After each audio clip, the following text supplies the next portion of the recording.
I've mentioned sociologist Amittai Etzioni earlier in the semester. I want to come back to some work that he did where he was developing a typology having to do with different kind of organizations and interactions within organizations.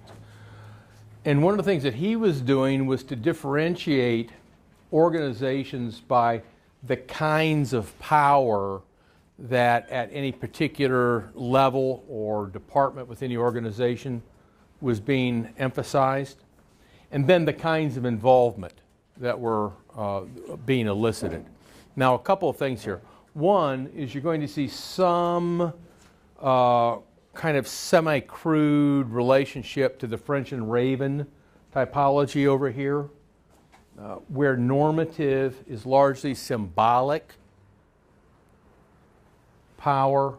It's the manipulation of symbols, and that can be titles, it can be awards.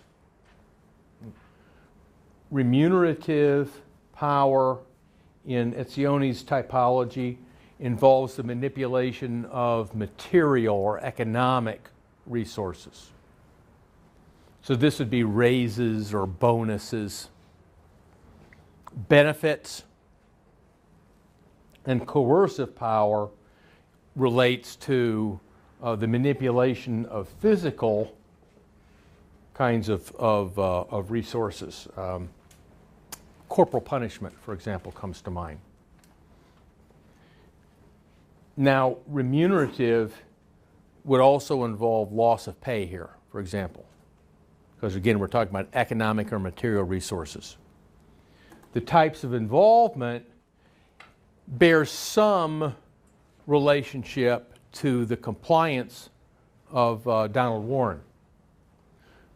The moral probably having the closest relationship to attitudinal conformity, the calculative more the behavioral conformative, and the alienative more the behavioral conformity.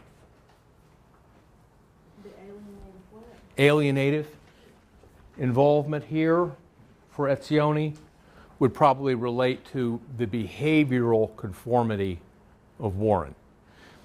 So in calculative and alienative involvement, what really is being elicited is overt behavior absent any kind of attitudinal adjustment or change in one's value system.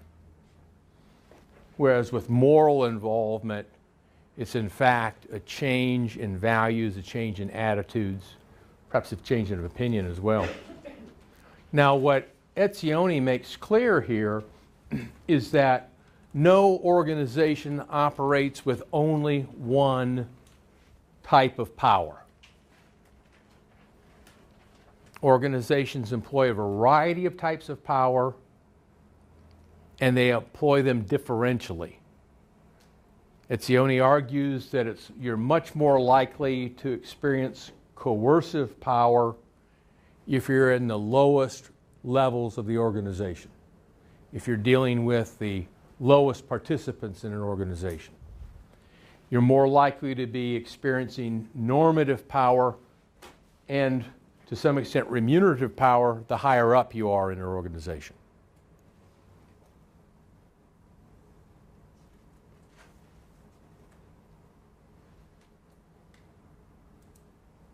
These are logical relationships here in the Etzioni model.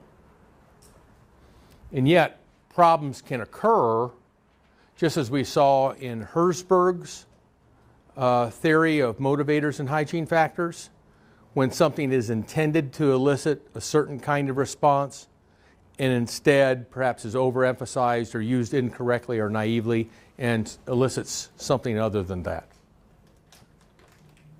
Now, the thing I wanted you to think about, particularly in a social work class, is the types of power that are frequently employed by human service organizations with respect to practicing social workers and frontline workers. Think back to your human service employment. Think back to what you're seeing in internships?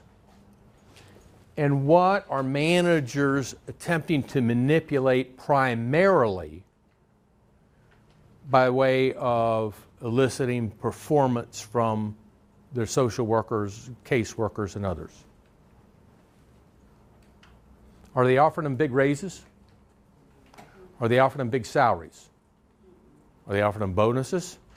There are incentives. So it's probably not remunerative, in other words, huh? All right. There might be some incentives, sure, but are the incentives typically financial in a human service organization? Or not in a public one, typically, right? They might be, for example, in a proprietary one. They frequently are. Because what's our definition of a proprietary agency? For profit. That's right, for profit. So if you can get so many inpatients admitted in a certain period of time, yeah, there might be a bonus for you there. Certainly might be. Right. Is the behavior of social workers and others who are on the firing line in human service organizations typically manipulated or elicited through coercion? Are you threatened with punishment? You might be. In this case, it actually does, yeah. But it could also be symbolic. It could be remunerative, Yeah. My argument is going to be, and in my experience has been, that in human service organizations, even in universities, the primary system, primary type of power that's being used by management is normative. And it's a manipulation of symbols.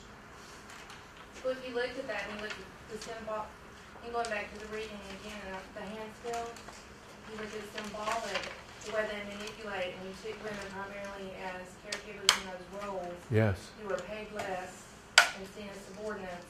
So the bureaucracy is manipulated totally by that being a weaker facet that they're able to control and dominate. But the people stayed with it, right? They stayed employed. They complied with management wishes. Because of their moral code. Yeah, there was a moral involvement. They bought into, whether they came with those kind of values or whether they acquired them, they wind up buying into the same set of symbols that are being manipulated here that help develop self-worth or protect self-worth or help us to think well of ourselves.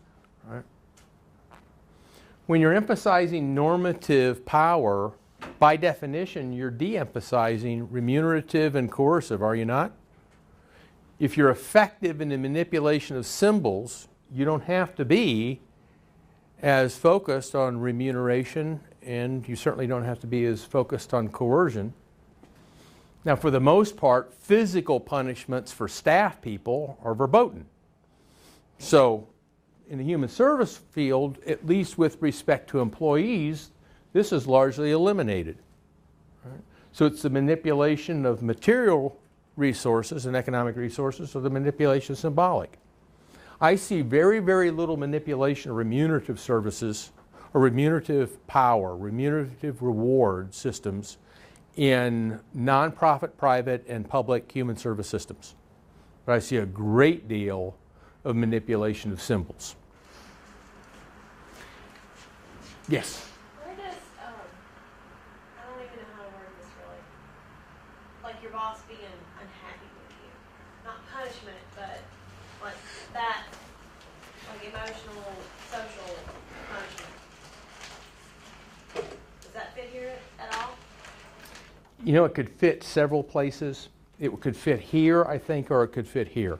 We're talking about the manipulation of a worker by the emotions, the manipulation of emotions intended by a supervisor.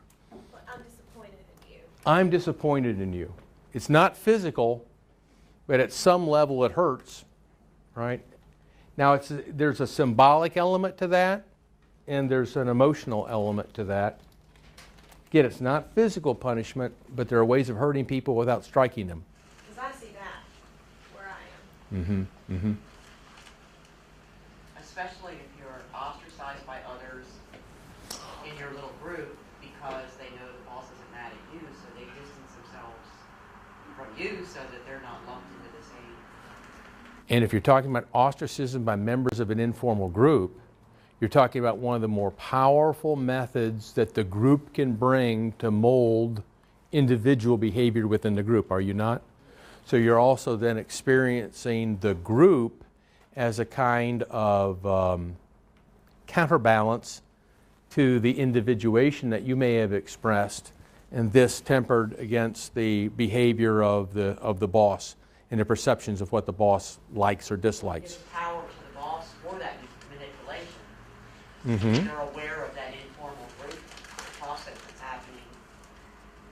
Mm-hmm. Yeah. So if you've got that group and they're willing to exercise that form of social control, the boss may in fact turn a blind eye to that kind of thing, letting the group bring the recalcitrant individual or the lone wolf back into the fold of the group in a group behavior that the boss perhaps has helped to foster. Yeah, that's a distinct possibility.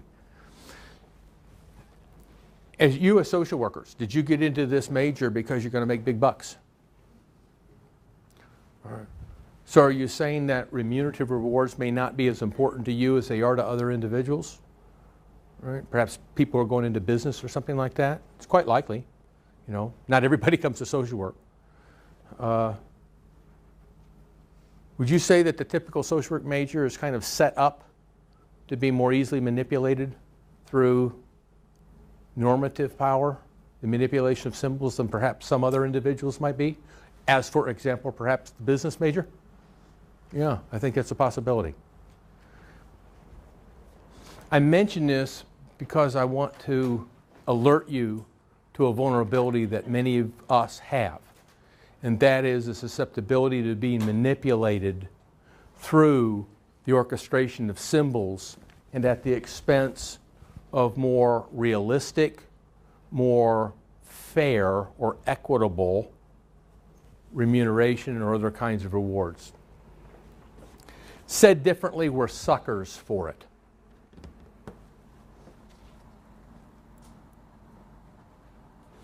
Now, a number of researchers have identified a variety of power tactics, that is, ways that managers attempt to gain their will upon other individuals. And among these are in no particular order, by the way: the appeal to reason, friendliness, the use of just exactly what you were talking about, the use of self as a caring individual, building coalitions of like-minded individuals with regard to a particular issue, bargaining, which is a trading of return. I'll give you this that you want, you give me what I want. Assertiveness, which is the imposition of will, direct orders, direct instructions. The appeal to a higher authority, and the use of sanctions, which in this case would be punishments.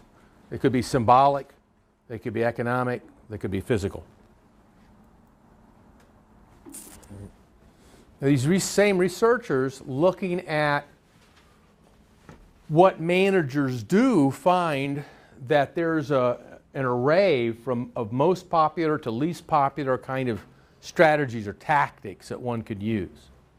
And they vary depending upon whether the manager is attempting to influence his or her superiors within the organization or is attempting to influence the behavior of subordinates within the organization. Notice that when you're trying to manage up,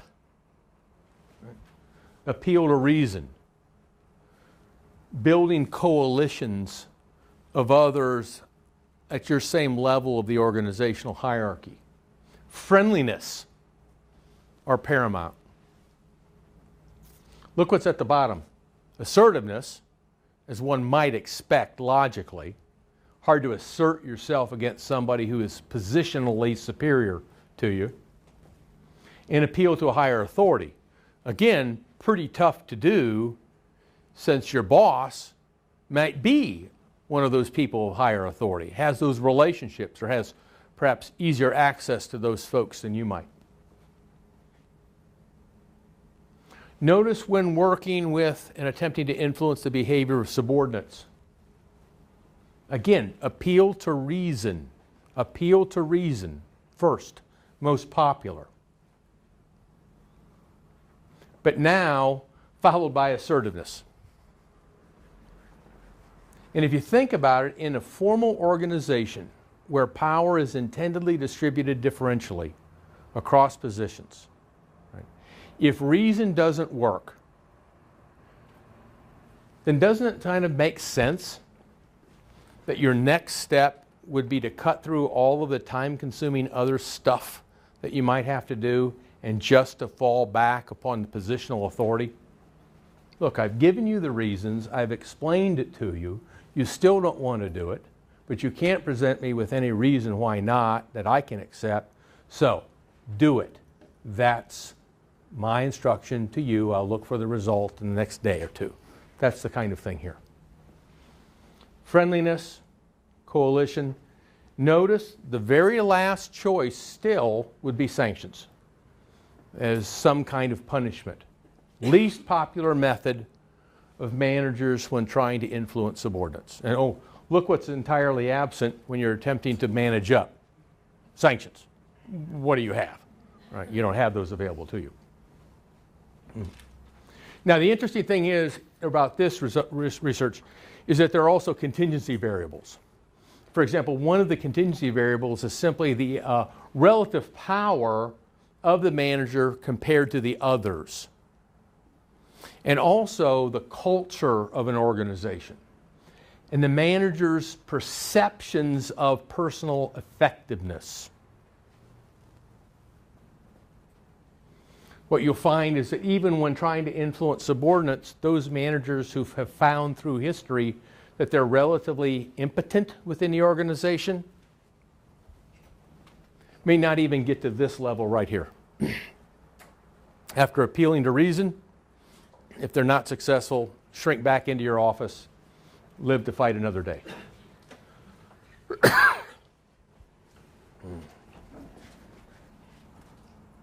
Look at the different ways where leadership can be expressed. Look at the different ways that leadership can be expressed.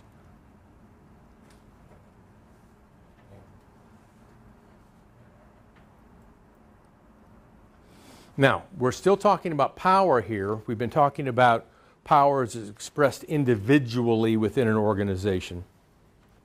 Here I want to talk about the work of Irving Goffman and his invention of the concept, but I think it's a really brilliant one, of the total institution. Wrote a book quite a few years ago titled Asylums. And in this book, a book of several fairly long essays, he introduces this concept of a total institution. And a total institution is one that is of particular applicability to human service organizations. Now, first of all, just let me give you some examples of it, because then it'll make all the rest of this so much easier to understand. A prison, concentration camp, basic training in the military, psychiatric institution, nursing home, residential facility for delinquent kids. What do these things have in common? Well, there's a breakdown in the separation that most people experience between the places where they work, play, and sleep. In the total institution, these things take place in a common framework. That framework is governed by the total institution. The total institution extends its power into all of these places.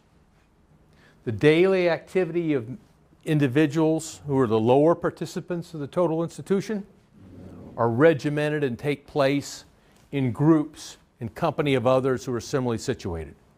So the life experience of lower participants in a total institution is a collective experience.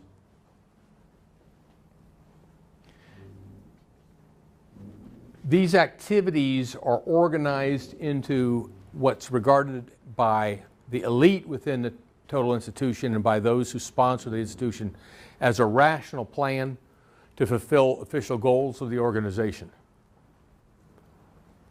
So it's therapy, right? Or it's rehabilitation, or it's punishment, or it's training. There are vast disparities in the distribution of power. There's a vast disparity between the lower participants and between other organizational elites. There's a vast social distance between these managers and those who are managed. Now, since almost all of you are women, I anticipate the answer is going to be, to a large part, blank stares. But how many of you have seen and remember seeing Full Metal Jacket? Okay, that's good. That's more nods than I thought I'd get. Right, that tremendous disparity in power between the drill sergeant and the Marine recruits, for example, which is so much a part of that very first half of that movie.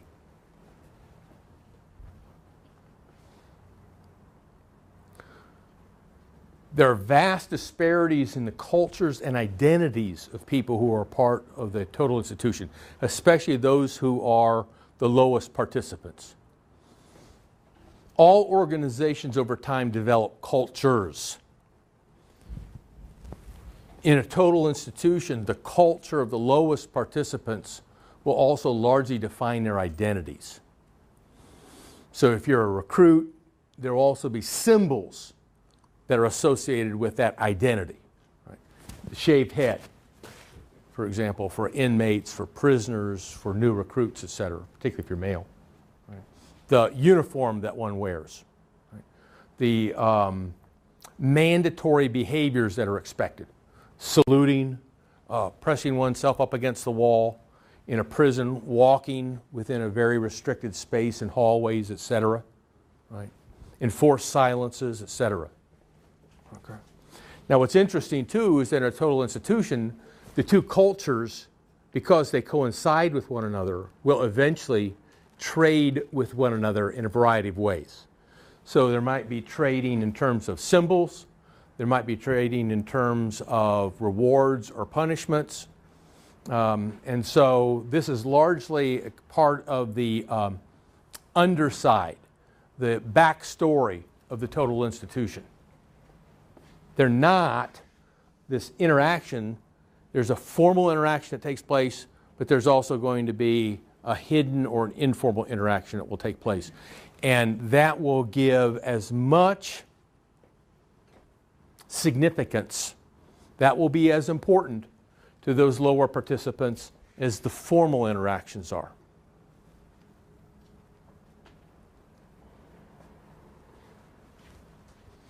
Now, in human service organizations, the lowest participants in total institutions are clients.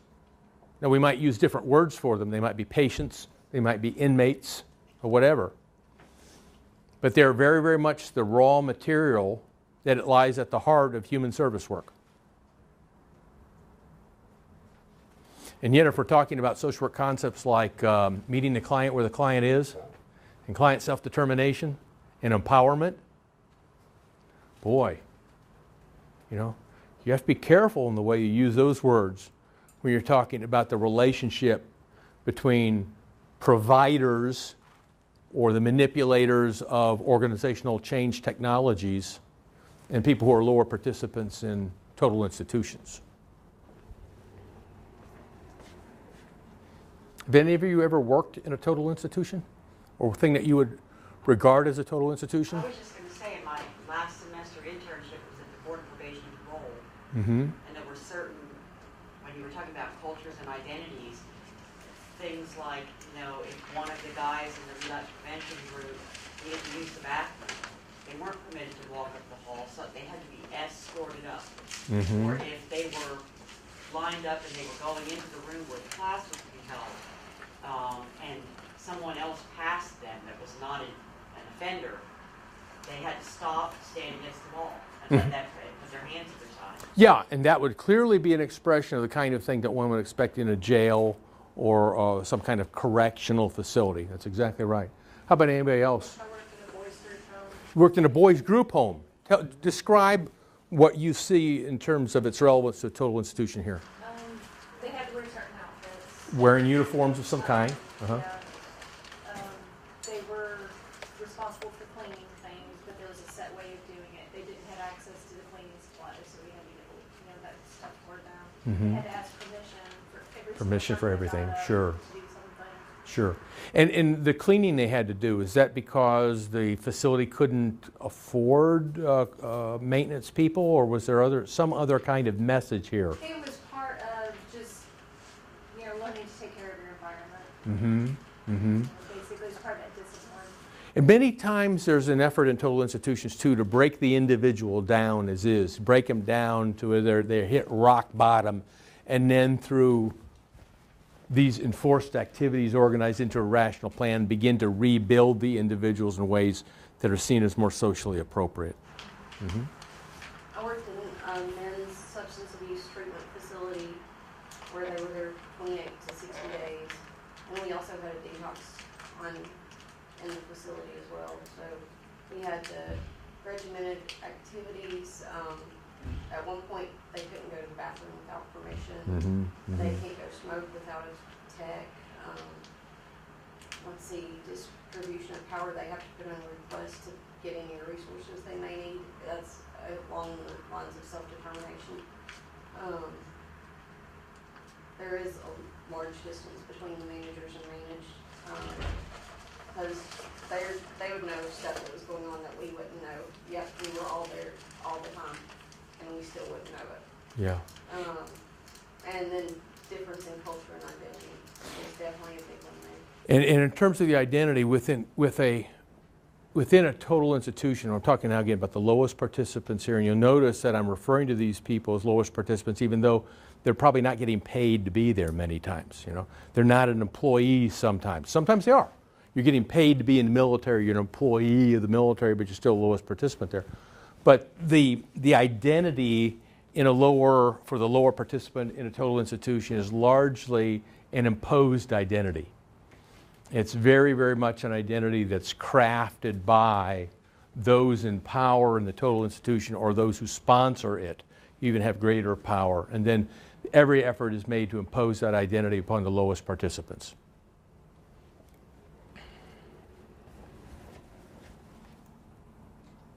Now, I want to just briefly talk about the relationship of power to these two major phenomena. We'll talk more about both environment and technology later on.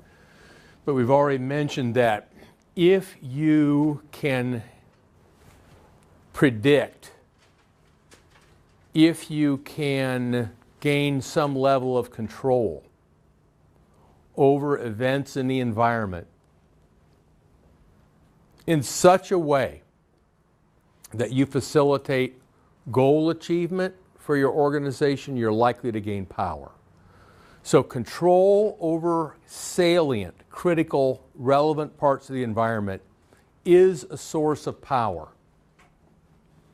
and is an expression of power of system over environment. There's a so-called school of thought called the institutional school of organizational theory. And by the way, the Selznick is the name, familiar with that? And it was his research on the Tennessee Valley Authority that largely gave rise to this school of thought. And it's the notion that organizations are not simply impacted by their environment, but that organizations can impact the environment. They can begin to control their environment. That gave rise to this awareness. So the ability to control salient parts of the environment likely to give rise to power within the organization. Also, the extent to which you gain mastery over technology, especially technologies that are central to goal attainment within the organization, gives you a source of power. And that's something that we've mentioned here several times. Okay. When we come back next week, we'll start with formalization, which is really the extent to which norms are explicit within an organization. And I want you to think even now about the nice work that your authors do in differentiating between policies and rules and operating procedures and influence, etc. Because what they're talking about there really speaks very, very nicely to formalization, the extent to which rules, norms, expectations are made explicit. Right? And remember, we've talked about job discretion. I'll try and talk to you a little bit more about that next week as well. But that's enough for today. And I'm made good on my promise to have a short class. Thank you for your great attention today, especially for last week when I went over. Appreciate it. And again, I brought cookies, so please eat them. Please, please. Just the kind of giving professor I am. We'll keep that.